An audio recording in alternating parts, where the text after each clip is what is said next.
Dawn broke slowly over the Norman coastline in early June of 1944, but for the men fighting inland from Omaha Beach, there was no sense of relief in the light. The cliffs and rolling fields beyond the shore had already swallowed hundreds of lives, and every hedgerow, every rise in the land, seemed designed to bleed the attackers dry. The beaches had been taken at enormous cost, but the real work of breaking German resistance was only beginning. Inland, the enemy still held commanding ground, and from those positions they poured fire down onto the narrow roads and open approaches the Americans needed to advance. One such position sat on high ground overlooking the push toward Grand Camp, anchored by machine guns that dominated the terrain and turned every attempt to move forward into a deadly gamble. The 3rd Battalion of the 116th Infantry Regiment had been pushing cautiously through this landscape, exhausted, short on sleep, and keenly aware that the Germans were no longer fighting from prepared beach defenses, but from dug-in field positions they had spent years refining. The Germans understood the terrain perfectly. They had carved communication trenches into the slopes, hidden firing points in folds of earth, and even placed machine guns where they could sweep entire approaches with interlocking fire. Every step forward meant exposing oneself to bullets that seemed to come from nowhere. By June 8th, 2 days after the landings, one of these strongpoints brought the American advance to a grinding halt. The battalion moved up under the assumption that naval gunfire and earlier bombardment had weakened German resistance, but as soon as the lead elements entered open ground, the machine gun opened up. The fire was precise and relentless. Men dropped where they stood. Attempts to crawl forward were cut short by bursts that stitched the dirt inches above their helmets. Mortar rounds fell nearby, adding to the chaos. Officers tried to maneuver their companies, but every movement drew fire. Tanks attempted to support the infantry, but the terrain and hidden enemy positions made accurate fire impossible. Artillery was called in, but the Germans were too well dug in, and the fire either missed or failed to silence the guns. Minutes stretched into hours as the battalion lay pinned down. The machine gun nest dominated everything. As long as it remained active, no advance was possible. Orders were shouted, then repeated, then abandoned as platoon leaders realized there was no clean solution. Any organized assault across open ground would be slaughtered. The German position was protected not only by the machine gun itself, but by riflemen covering its flanks and a trench system that allowed reinforcements to move unseen. It was a textbook defensive setup, and it was working exactly as intended. Among the men pinned to the earth was Technical Sergeant Frank Peregory. He had already seen enough fighting to know the difference between a dangerous situation and a hopeless one. He could hear the machine gun clearly, feel its presence in the way the ground itself seemed hostile. He watched as medics tried to reach wounded men and were forced back by fire. He saw the hesitation spreading through the ranks, not from fear, but from the cold realization that moving forward as a unit would simply mean dying together. Peregory understood that if nothing changed, the battalion would remain stuck there until nightfall, bleeding men the entire time. Without waiting for orders, he made a decision that bordered on the unthinkable. Instead of trying to maneuver around the machine gun, he would go straight at it. Alone. Leaving cover meant instant exposure. Peregory rose and began moving uphill, directly into enemy fire. Bullets snapped past him, kicking dirt into his face, cracking against rocks and hard-packed earth. The Germans saw him immediately and concentrated their fire, but he kept moving, using every dip in the ground, every scrap of cover, never stopping long enough to give the gunners an easy shot. To the men watching from below, it looked suicidal. One figure, climbing into a storm of fire that entire platoons had failed to break. As he neared the crest of the hill, the ground changed. The slope leveled out, and Pergori found what he had hoped for, the entrance to a communication trench. The Germans had cut it deep into the earth, using it to move men and ammunition between positions without exposing themselves. Pergori dropped into the trench and immediately turned toward the direction of the machine gun. He could hear voices now, the sharp, urgent shouts of German soldiers who realized someone had breached their defenses. He moved fast. Speed mattered more than caution now. The trench narrowed and twisted, its walls high enough to conceal him from the rest of the battlefield. The gun position lay roughly 200 yards ahead and between him, and it were enemy soldiers who had no idea they were about to be attacked from within their own system. Pergori pulled grenades from his gear as he advanced, gripping his rifle tight, his breathing steady despite the pounding of his heart. The first German he encountered barely had time to react. Pergori hurled a grenade into the position, the explosion echoing through the trench like a thunderclap. Shrapnel tore through the confined space. He surged forward immediately, not allowing the enemy time to recover. Another grenade followed, then another, each blast clearing more of the trench. German soldiers stumbled out of side positions, stunned, wounded, or terrified by the sudden appearance of an American in the heart of their defenses. At close range, the fighting became brutal and personal. Pergori used his rifle, his bayonet, anything at hand.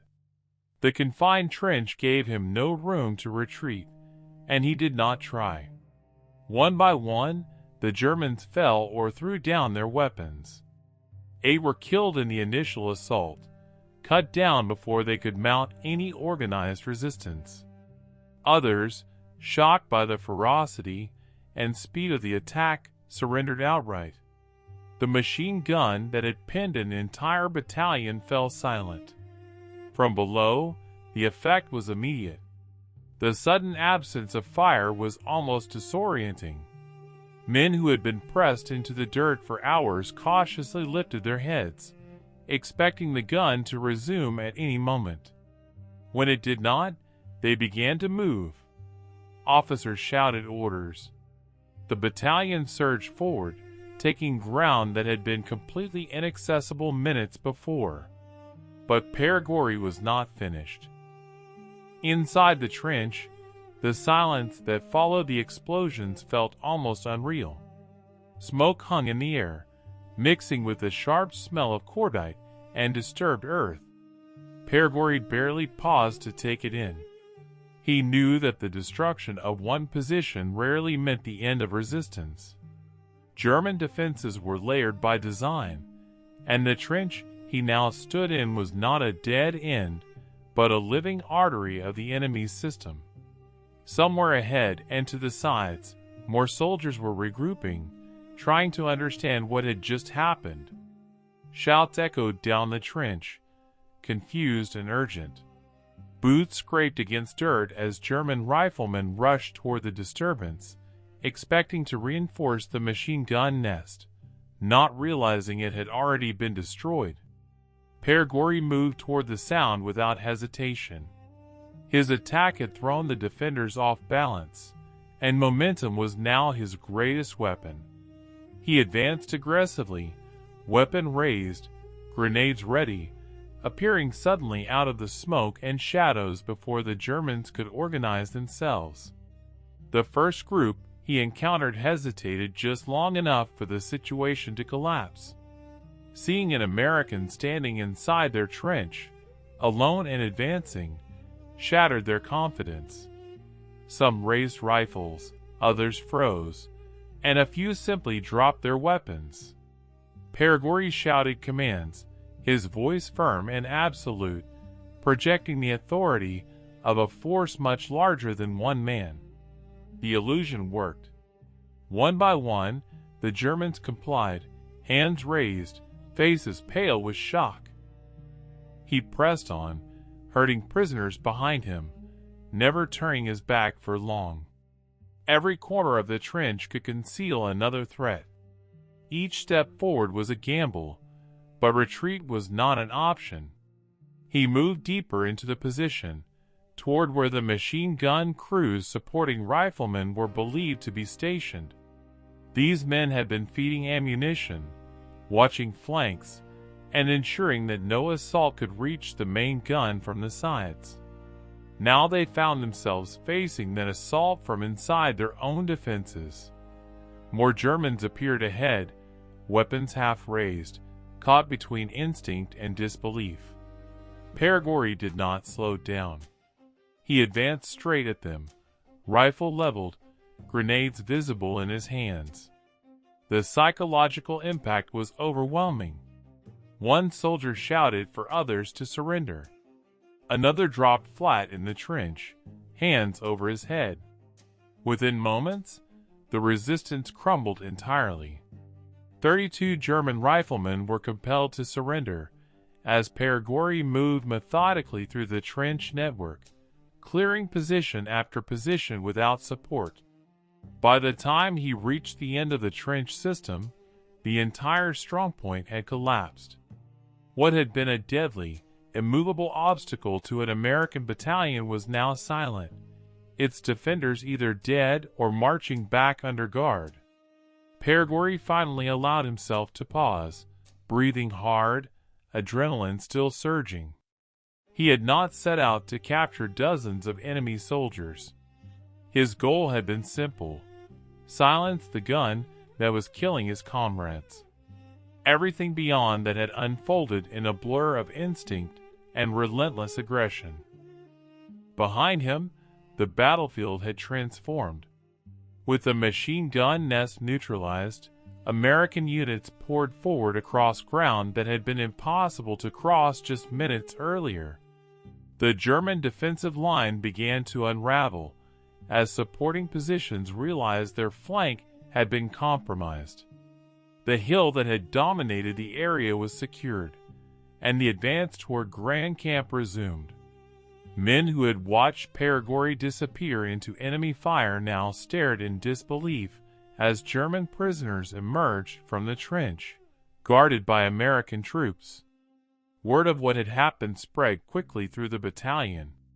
Some men struggled to believe it at all. Others accepted it quietly, understanding that war sometimes produced moments so extreme they felt unreal. Perigori did not boast, did not linger for praise. He returned to his unit and resumed his duties, as if what he had done was simply another task that needed to be completed. But the cost of the fighting did not vanish with the capture of the hill. Normandy was a battlefield defined by attrition. The hedgerows beyond the beaches formed a maze of natural fortifications that favored the defender and punished the attacker.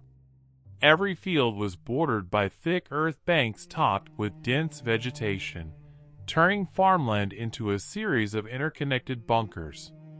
German units retreated into these positions and fought fiercely, forcing the Americans to clear each one at close range. Perigori continued fighting with the 116th as the campaign ground forward. Days blurred together, marked by sudden violence, brief lulls, and constant exhaustion. The men slept wherever they could, often under fire, and ate when rations arrived. Losses mounted steadily. Even after acts of extraordinary bravery, survival was never guaranteed. The same randomness that allowed a man to charge a machine gun nest and live could take him moments later without warning. On June 14th, just 6 days after his extraordinary assault, Perigori was killed in action. The details were stark and unromantic. Fighting in the Normandy hedgerows, he was struck down during another engagement, another push against an enemy that refused to yield ground easily. There was no dramatic final stand, no witnesses to record his last moments. He was 28 years old. News of his death spread quietly among the men who had fought beside him. For those who had seen what he had done days earlier, the loss felt particularly cruel. He had survived an act that seemed impossible, only to fall in the grinding, relentless combat that defined the Normandy campaign. War offered no balance, no reward system that spared the brave or punished the cowardly. It simply took who it would. Months later, Périgord's actions were formally recognized. He was posthumously awarded the Medal of Honor, the highest military decoration for valor in the United States. The citation spoke of extraordinary gallantry, of aggressiveness beyond the call of duty, of a single soldier whose courage broke a deadly enemy position and saved countless lives. In 1945, the medal was presented to his widow, a small piece of metal meant to represent an act so overwhelming that words could barely contain it. Yet among the men who had been pinned to the ground that day, the meaning of Périgord's actions needed no citation. They remembered the sudden silence when the machine gun stopped firing. They remembered lifting their heads and realizing they were no longer trapped. They remembered the shock of seeing German prisoners emerge from a position that had seemed unassailable. To them, Périgord was not a legend or a citation. He was the man who stood up when no one else could. His story did not change the course of the war by itself. It did not alter grand strategy or shift entire armies.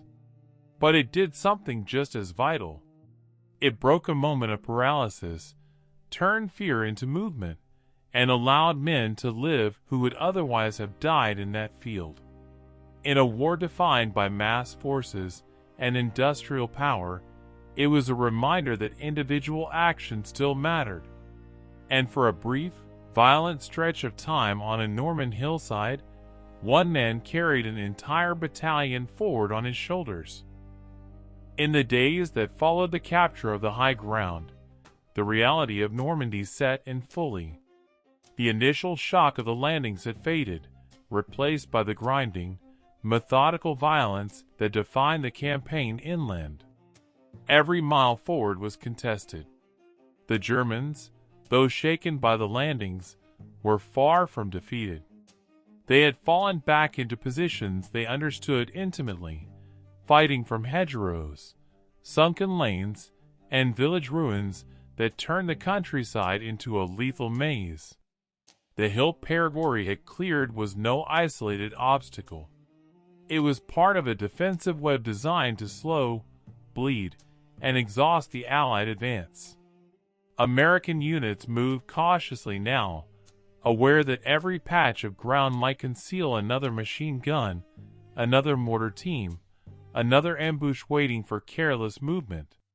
Progress was measured in yards rather than miles, and victory often meant simply surviving the day. Among the men of the 116th Infantry, Périgord's actions lingered in conversation, not as exaggerated myth, but as a reference point. When attack stalled, when fire pinned units down and fear crept in, someone would inevitably mention the hill and the trench, not as an expectation that it could be repeated, but as proof that the enemy was not invincible. It mattered more than any speech from an officer. It was real, witnessed, undeniable. The Germans, too, adjusted. Prisoners taken in the days after spoke of confusion and unease. Word spread quickly through defensive units that American infantry were not only advancing with overwhelming numbers, but with an aggressiveness that defied expectation. Stories of lone attackers and sudden collapses of fortified positions circulated, eroding confidence in places where discipline had once held firm. In close combat, morale could be as decisive as firepower. The hedgerow fighting grew increasingly brutal. Unlike the open beaches, where movement was exposed but clear, the inland battles forced men into close quarters where reactions mattered more than planning. Grenades became as important as rifles. Bayonets were used not out of doctrine but necessity. Combat was sudden and intimate, often decided in seconds. The psychological strain was immense, wearing men down faster than physical exhaustion. It was in this environment that Perigord continued to fight until his death. His leadership style was direct and unsentimental. He did not inspire through speeches or grand gestures, but through example. Men noticed how he moved under fire, how he made decisions quickly and acted on them without hesitation. He was not reckless, but decisive, and in Normandy that distinction mattered. Hesitation could be fatal. When he was killed, the loss hit the unit harder than many others.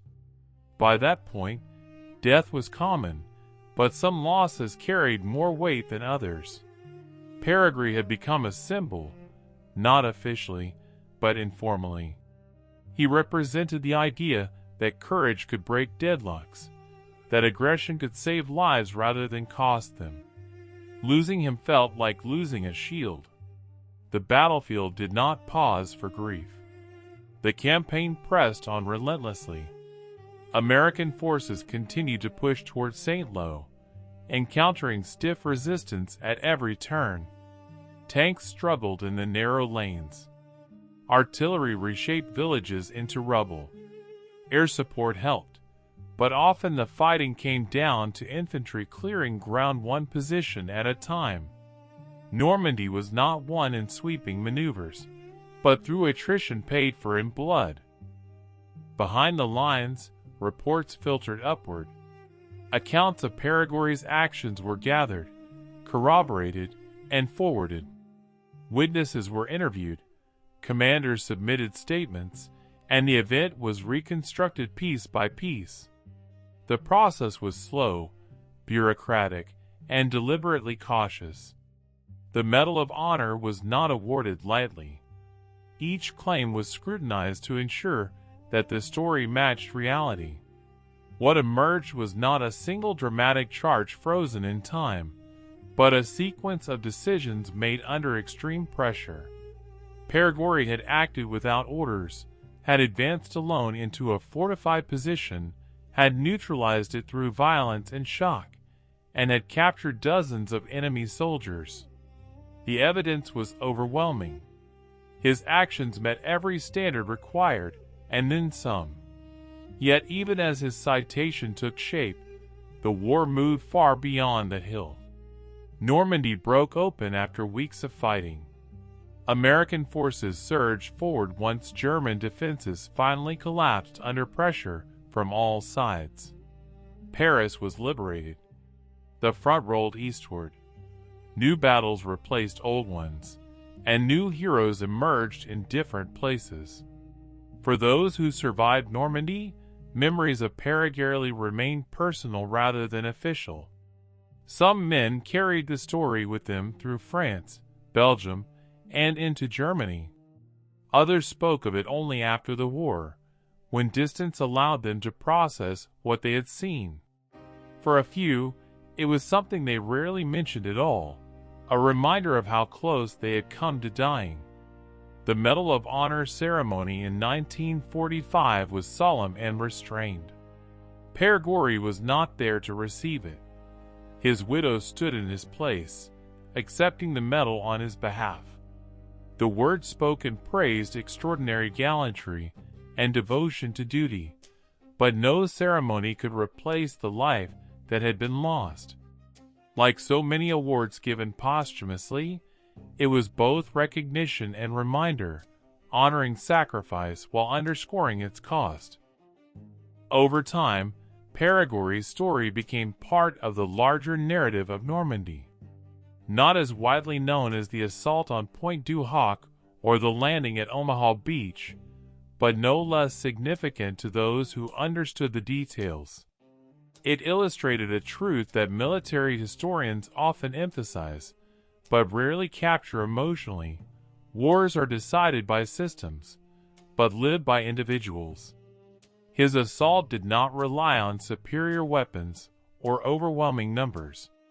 It relied on timing, aggression, and the willingness to act when hesitation would have been safer. It demonstrated how quickly battlefield dynamics could shift when one person disrupted the enemy's expectations. German defenses were designed to repel organized attacks, not to withstand sudden chaos from within. The machine gun nest Perigord destroyed was not unique. Hundreds like it dotted Normandy. Most were taken out through artillery, coordinated assaults, or sheer attrition. But in that moment, none of those options worked. Only one remained, and one man took it. As the war faded into history, Perigord's name joined countless others etched into memorials and records. He did not live to see victory in Europe, nor the end of the war that had defined his final years. His contribution, like that of so many others, was measured not in years lived but in moments that mattered.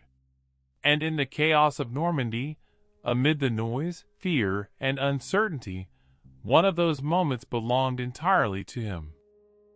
As the Normandy campaign pushed deeper inland, the immediate tactical significance of the hill Perigord had faded into the larger machinery of the Allied advance. New objectives replaced old ones, and the war's momentum carried units forward whether they were ready or not. Yet beneath the surface of operational maps and daily casualty reports, stories like his continued to shape how soldiers understood the fight they were in. Combat in Normandy was not glamorous.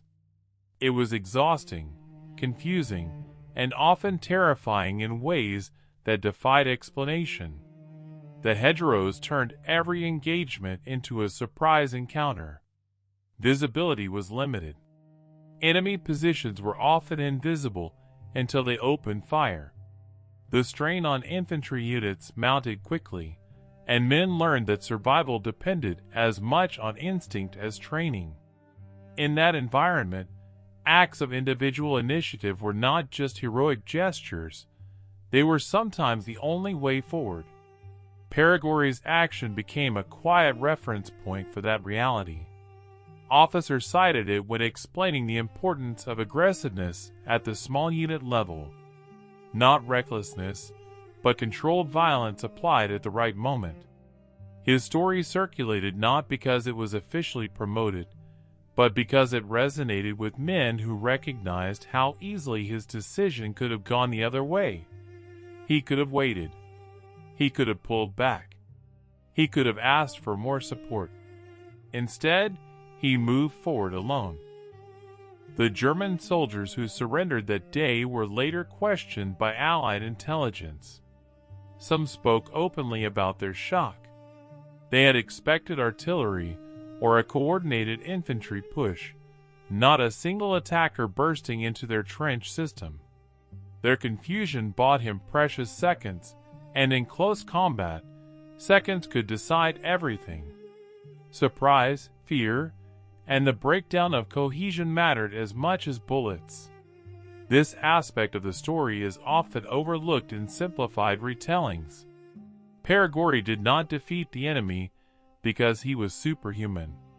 He succeeded because he exploited a moment when the enemy's expectations collapsed. His grenades and bayonet were tools, but the real weapon was momentum. Once it started, it could not be stopped without decisive resistance, and that resistance never materialized. As historians later examined actions like his, they noted a recurring theme in Normandy. German defensive doctrine emphasized interlocking fields of fire and discipline, but it was vulnerable to sudden penetration. Once a position was breached, especially from an unexpected direction, panic could spread quickly. Paraguay's assault did exactly that. By entering the trench system rather than attacking from the outside, he turned the position against itself. The psychological impact extended beyond the immediate engagement. German units increasingly reported encounters with American soldiers who pressed attacks aggressively, even when under heavy fire. This contradicted pre-war assumptions about American troops being cautious or inexperienced. Normandy shattered those assumptions permanently.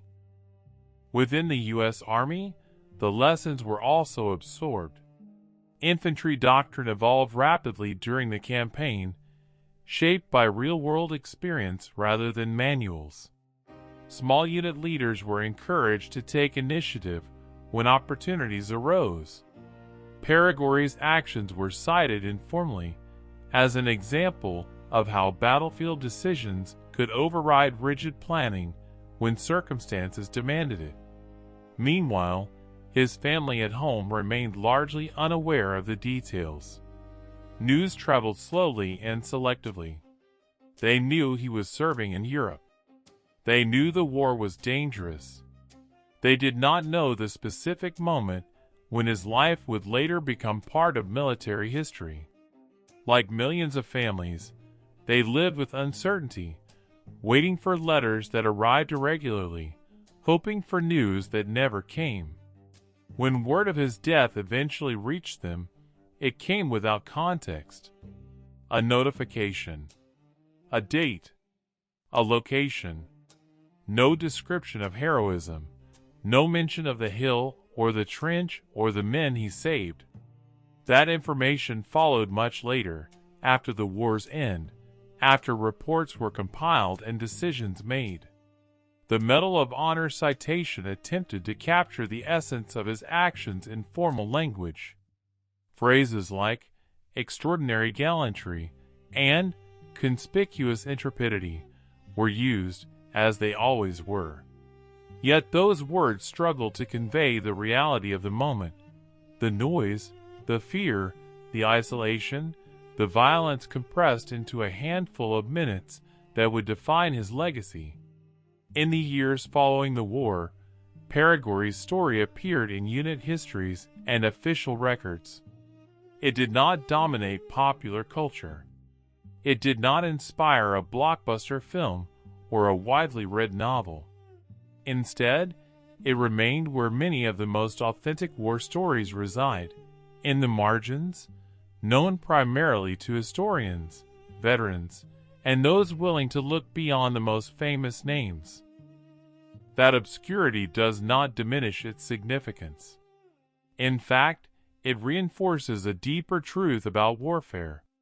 The outcomes of major campaigns often hinge on actions taken by individuals, whose names are rarely remembered. Paraguay did not alter the course of the war by himself, but he altered the course of a battle, and that battle altered the course of lives around him. The men who advanced because his assault silenced the machine gun nest survived to fight another day. Some would go on to be wounded later. Some would be killed elsewhere. Others would make it home. None of them forgot the moment when a single figure broke through a defensive line and changed everything. As decades passed, veterans aged, memories faded, and Normandy transformed from a battlefield into a place of remembrance. Tourists walked the countryside where fighting once raged. Memorials rose over ground that had once been soaked in blood. Names like Paraguay's were etched into stone, preserved against the erosion of time. Yet memory is fragile. Without retelling, even the most extraordinary acts risk being lost. That is why stories like this matter. Not to glorify violence, but to understand the human dimension of war. To recognize that history is not only shaped by generals and strategies, but by moments of decision made under unbearable pressure. Paraguay's final days were spent in the same conditions as countless others: mud, exhaustion, constant danger. His death came not in a dramatic charge, but in the relentless grind of hedgerow fighting that claimed so many lives. That contrast between heroic action and ordinary loss is one of the most haunting aspects of his story. He did not live to see the impact of what he had done. He did not know that his name would be remembered, that his actions would be studied, that his courage would be cited as exemplary. He acted because the situation demanded it, because hesitation would have cost lives, because sometimes the only way forward is through. And in that sense, his story is not unique. It is representative. It stands for thousands of similar moments across the war where individuals chose action over safety, aggression over caution, and responsibility over survival. Yet even among those moments, his stands out. Because he went alone. By the time the guns finally fell silent in Europe, the landscape that men like Perigord had fought across was barely recognizable. Villages were rubble, fields were scarred, and entire regions bore the physical imprint of months of relentless combat. Yet the deeper scars were carried by those who survived, and by the families who waited at home for answers that could never fully come. When the war ended, the process of remembering began almost immediately. Reports were reviewed, citations finalized, and acts of valor formally acknowledged. Perigord's actions on that June day were examined carefully, corroborated by eyewitness accounts and after-action reports. There was no exaggeration needed. The facts alone were enough. One man, advancing under fire, entering an enemy trench system alone, killing and capturing dozens, and silencing a position that had halted an entire battalion. The Medal of Honor was awarded posthumously, as it so often was. In 1945, the medal was presented to his widow.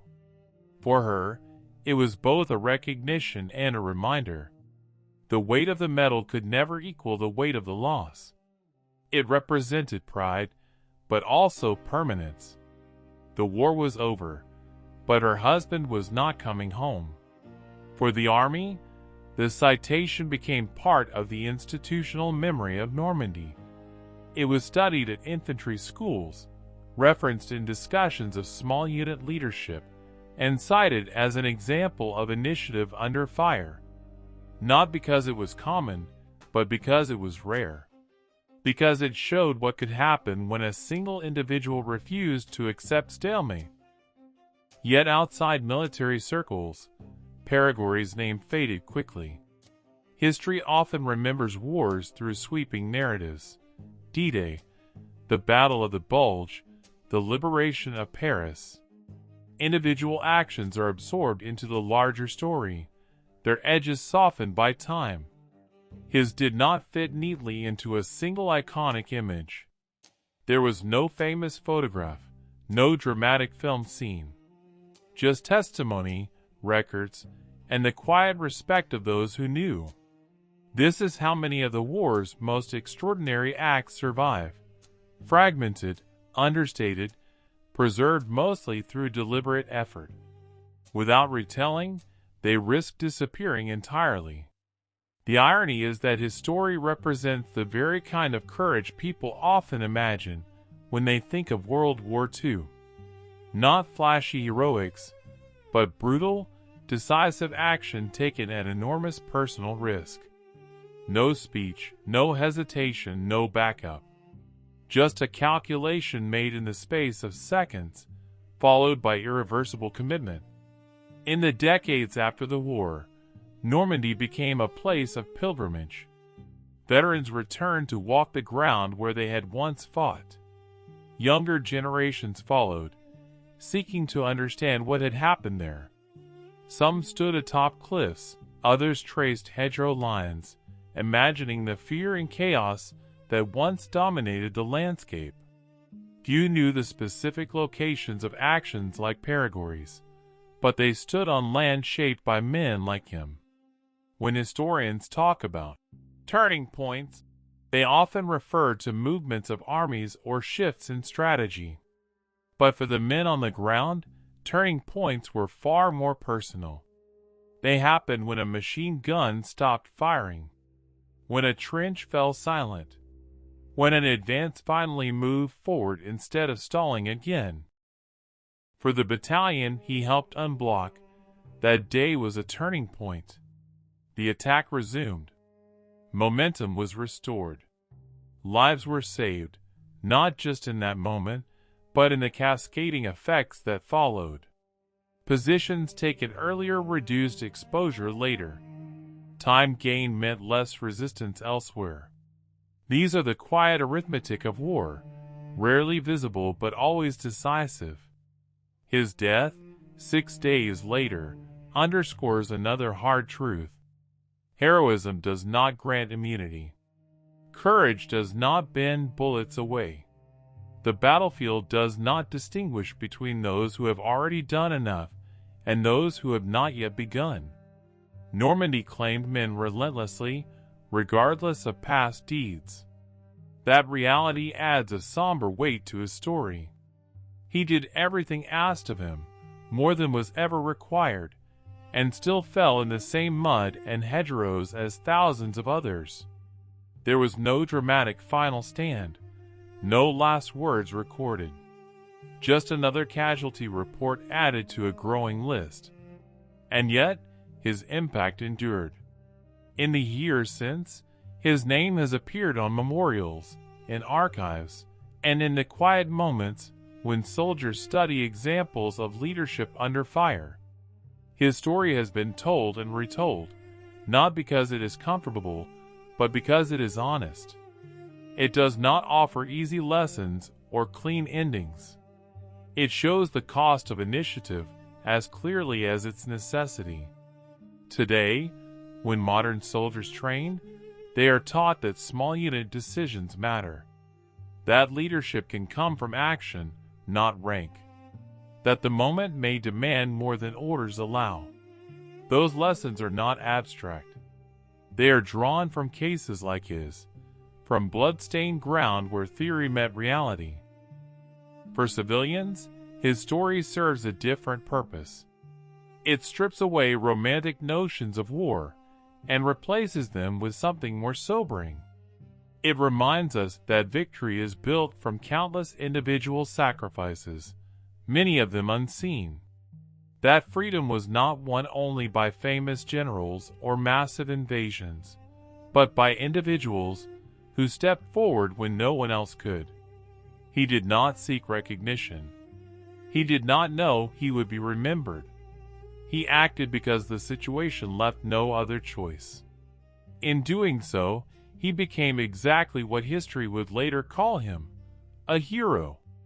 But perhaps the most important aspect of his legacy is this: his story forces us to confront the uncomfortable space between admiration and loss, to honor courage without glorifying violence, to remember sacrifice without turning it into spectacle. He climbed under fire. He fought alone. He broke a fortified position. He died days later. And because of that, others lived. That is the truth at the heart of his story. Not a legend. Not exaggerating. Just a moment where one man's decision reshaped the fate of everyone around him. And that is why his name deserves to be remembered.